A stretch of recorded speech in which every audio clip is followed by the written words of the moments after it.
Hello guys, welcome to Vishrut blogs. అందరూ బాగున్నారా?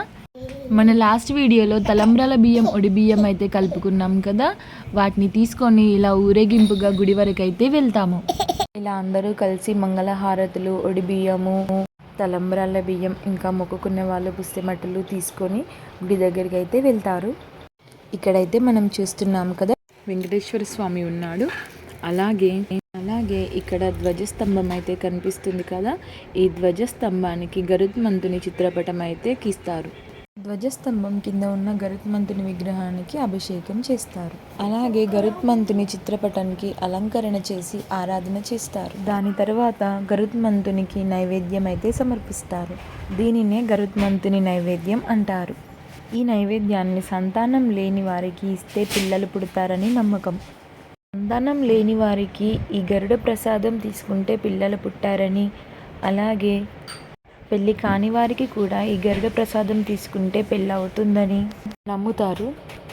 ఇక్కడైతే చూస్తున్నారుగా, గరుడ దేవుడికి అయితే అలంకరణ చేస్తున్నారు. ఇప్పుడు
ఇప్పుడైతే గరుత్మంతుని ప్రసాదం అయితే తీసుకొస్తున్నారు.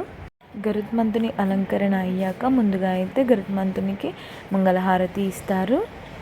మా దగ్గర అయితే గరుత్మంతుని నైవేద్యాన్ని పసుపు అన్నంతో తయారు చేస్తారు. ఈ పసుపు అన్నాన్ని అయితే లడ్డుల్లా ముద్దలుగా చేసి నైవేద్యంగా అయితే పెడతారు. చూస్తున్నారుగా, పంతులు గారి చేతిలో ఉంది కదా, అదే పసుపన్నంతో తయారు చేసిన లడ్డు. మా అమ్మ వాళ్ళ ఊరిలో కూడా ఈ గరుత్మంతుడి ప్రసాదం తీసుకోవడం వల్ల సంతానం లేని వారికి పిల్లలు కలిగారు. అలాగే పెళ్ళి కాని వారికి కూడా పెళ్ళి అయింది. ఇక్కడైతే పెళ్ళి కానివారు, అలాగే సంతానం లేనివారు ముందుగానే వెళ్ళి ఆలయ కమిటీ వారికి వాళ్ళ నేమ్స్ అయితే ఇవ్వాలి. వాళ్ళు ఇచ్చిన నేమ్స్ని బట్టి అయితే ఆలయ కమిటీ ప్రసాదాన్ని తయారు చేస్తుంది. నైవేద్యాన్ని అయితే ముందుగా గరుత్మంతునికి సమర్పించి తర్వాత ముందుగా అయితే నేమ్స్ ఇచ్చిన వాళ్ళని పిలిచి వాళ్ళకైతే ఈ నైవేద్యాన్ని ఇస్తారు. ఈ నైవేద్యం తీసుకోవడం వల్ల మా విలేజ్లో అయితే సంతానం లేని వారికి సంతానం అయితే కలిగింది. అలాగే చుట్టుపక్కల నుండి కూడా చాలామంది వస్తారు.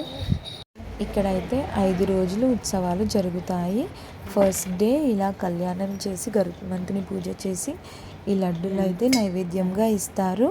ఈ నైవేద్యం తీసుకున్న వాళ్ళు 5 డేస్ నిష్టగా ఉండాల్సి ఉంటుంది. 5వ రోజు రాత్రి నాగవెల్లి చేస్తారు. అప్పుడు నాగవెల్లి దండ అని కూడా వేస్తారు.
ఇప్పుడైతే గరుత్మంతునికి నైవేద్యం సమర్పించడం అయిపోయింది.